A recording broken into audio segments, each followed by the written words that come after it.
Once upon a time, in Ukwa town, lived a woman called ENO. Some years ago, just after her secondary school education, she met her husband Nnemeka. First, there had been a lot of opposition from Nnemeka's people because she was not of the same ethnic group as they were. She was from a different tribe. Fortunately for her, Nnemeka stood his ground against his family and he eventually married her. Few years later, they had 2 beautiful children, but Nnemeka didn't live long enough to enjoy his marriage, which threw ENO into a life of loneliness and struggles. After her husband's death, ENO with unwavering strength raised her children single-handedly. Life had not been easy for her since Nnemeka died. Her little business income was a pittance and did not cover her financial needs. And worst of all, she was so lonely. Loneliness had casted a shadow over her once vibrant spirit. She missed her husband's company, his jokes, his stories, and his numerous seemingly little actions that showed his affection for her and their children. 3 years after her husband died, she met Bode, who was also a widower with a beautiful daughter, almost the same age with her daughter Nnenna. Bode's intentions were noble. He showered ENO with affection and cherished her children. Shortly after they met, Bode asked ENO to marry him. Now, ENO's heart was torn between love and companionship and loyalty to her children. She decided to speak to her husband's kinsmen about it before she made any decisions. She had sent a message to her husband's uncle that she would like to see him, and he told her to come on Saturday morning. So very early on Saturday morning, she took her children to her auntie's place at Owani Street because she didn't want to take them along with her. Auntie Ini, who she had lived with before she got married to Nnemeka, had always been her only support since she lost her parents at a very young age. ENO arrived at Uchemba's compound on Saturday morning. When she got there, he was sitting alone in his living room.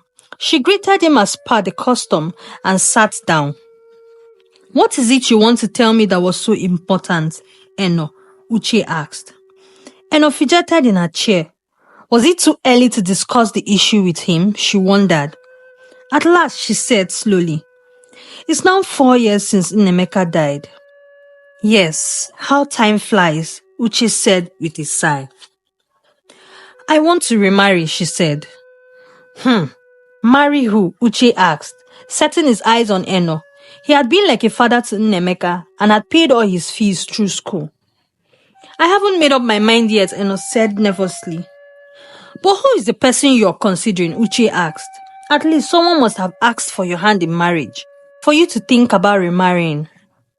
"His name is Bode," ENO finally said. "Where is he from?" Uche asked. "He's from Ojo." I see," said Uche meditatively. "So what does he do for a living?" "He is a civil servant," replied ENO. Uche cleared his throat. "Well, you're free to remarry. You're still young. But you won't be taking our children along with you when you remarry. I hope you know that." ENO sat up quickly as if a pin had pricked her bottom. "Our children? Why shouldn't I take my children with me?" she asked.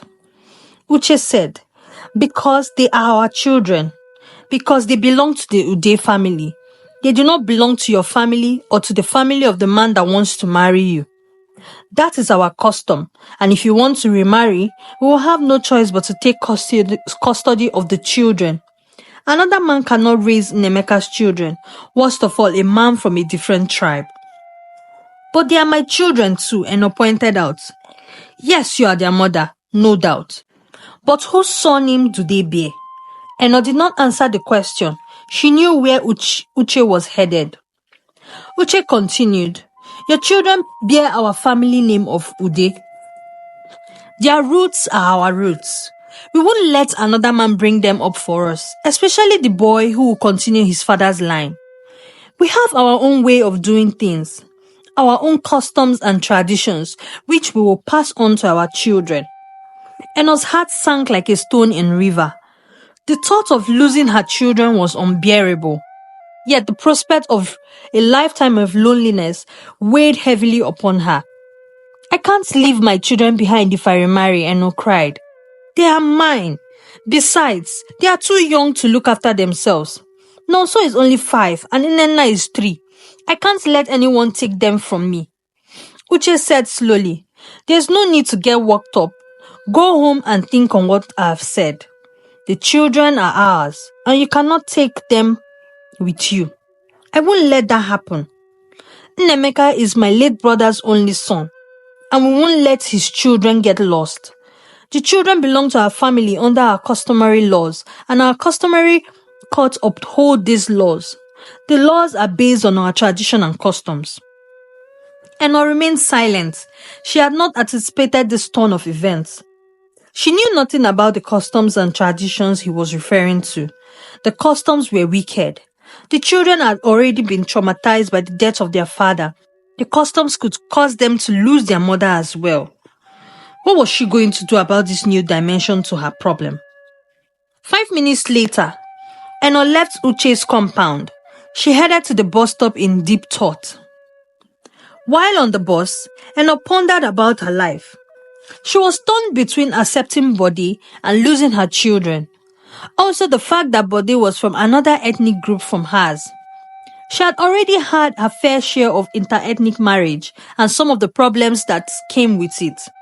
As if this was not enough agony for her, she would also have to decide whether to remarry and lose her children to her in-laws or to remain single and lonely for the rest of her life.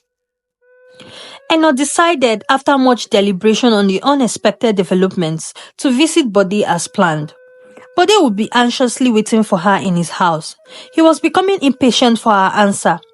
She didn't have an answer for him yet, but she was hoping to have one after meeting his daughter in a few minutes' time. As the bus stopped at Udo Avenue, she highlighted. It was past 11 a.m. when Eno arrived at Bode's house. It was a beautiful bungalow with lots of flowers and trees, located in the highbrow area of Ukwa town. Thank you for coming, Bode said, holding the door open for Eno to come in while grinning like a little boy. I was beginning to think you would not come. I usually keep my word, Eno said, and followed Bode into the living room. The living room was simply decorated and beautiful. Bode, still standing, watched her with a smile on his face. What would you like to drink? He asked. Eno didn't have any appetite, but she asked him for water. Bode brought the water and then left to get his daughter. Eno sat and waited anxiously, a string of questions popping into her head, demanding urgent answers. What if his daughter rejects me in the first place? What if she was difficult? What if she doesn't like Nenna and Nonso? The questions kept coming as she wished she knew the answers to help her make a decision. Bode reappeared with Lara trailing behind him. Good afternoon, Auntie, Lara said, bringing some sunshine with her as she entered the room. Lara gave Eno a hug that warmed her heart. Eno put her on her lap and began speaking soothingly to her. Auntie, are you going to live here with us? Lara said. I want you to live here with us. Eno and Bode exchanged glances. Why do you want me to live here with you, Lara? Eno asked. Because Daddy said my mommy is in heaven and God will send me another mommy. And because Daddy is always away and I don't have anyone to play with. Eno's heart went out to Lara. The girl needed a mother. She could be her mother and protect her. But her Nnenna would be in the same position as Lara if she married Bode. She would make Lara happy and at the same time make her own children unhappy. Is that how life must be? All right, young lady, you can go back to your room now. I want to discuss with Auntie, said Bode. No, Daddy, I want to stay here, Lara said. No, Lara, come on. Be a good girl. Go play with your toys, he told her. He took her from Eno and carried her out of the room. Eno was left again to her thoughts. She liked Lara. She had a very wonderful charisma, just like her Nnenna. Bode came back into the living room and sat on the sofa with her. Taking her hands in his, he said, Eno, what is your answer to my question, please? Eno stared at him in confusion. She loved him and would want to marry him. He loved her and he cared about her children. He was kind and understanding. She was lonely. She needed company. She needed someone to spend her life with, someone to share her problems.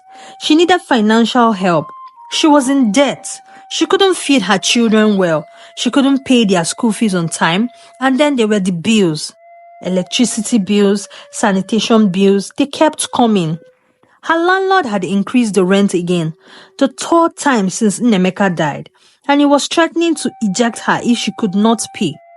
But marrying him would mean losing her children to her in-laws. It would mean committing them to a life of unhappiness, a life without a mother or a father. It would mean deserting them when they needed her most. They would not forgive her, and she would not forgive herself for the rest of her life. It seemed there was no way out for her. I'm still waiting, Eno, but they said in a low voice, "Tell me you will marry me." "I want to marry you, but I can't," Eno said. "What do you mean?" Buddy asked. "Why can't you marry me?" "Because if I marry you, Buddy, I will lose my children to their uncle, to their father's people. I won't be happy anywhere I am without my children.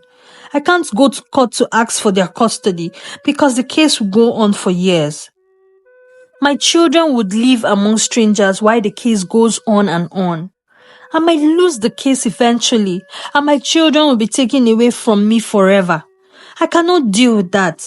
So you see why I cannot marry you, no matter how much I want to."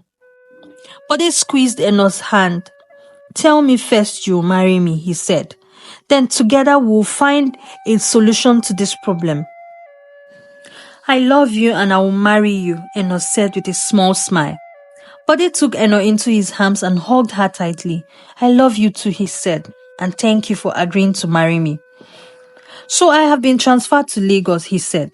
"I will accept the transfer. We will move to Lagos together. Your children will be safe there. No one would bother you. You can just tell them you got a job and you're relocating. I'll put all of them, including Lara, in a private school where they will all be safe. I'll protect you and your children. I have the means to do so. You'll be my wife and the mother of my children, and I'll be the father of your children." Eno rested her head in Bode's shoulder with a sigh of relief, though she knows that it might not be as easy as Bode has explained, but she was willing to trust him and give happiness another chance, and never letting her children go no matter what. The future was definitely brighter. Thank you so much for watching. I hope you enjoyed the story. Are these customs and traditions prevalent in other tribes and other countries like they are in some tribes in Nigeria? Let us know in the comment section. Please like our video if you haven't. Share your thoughts in the comment section. Subscribe to our channel if you haven't. And see you in our next one. Bye.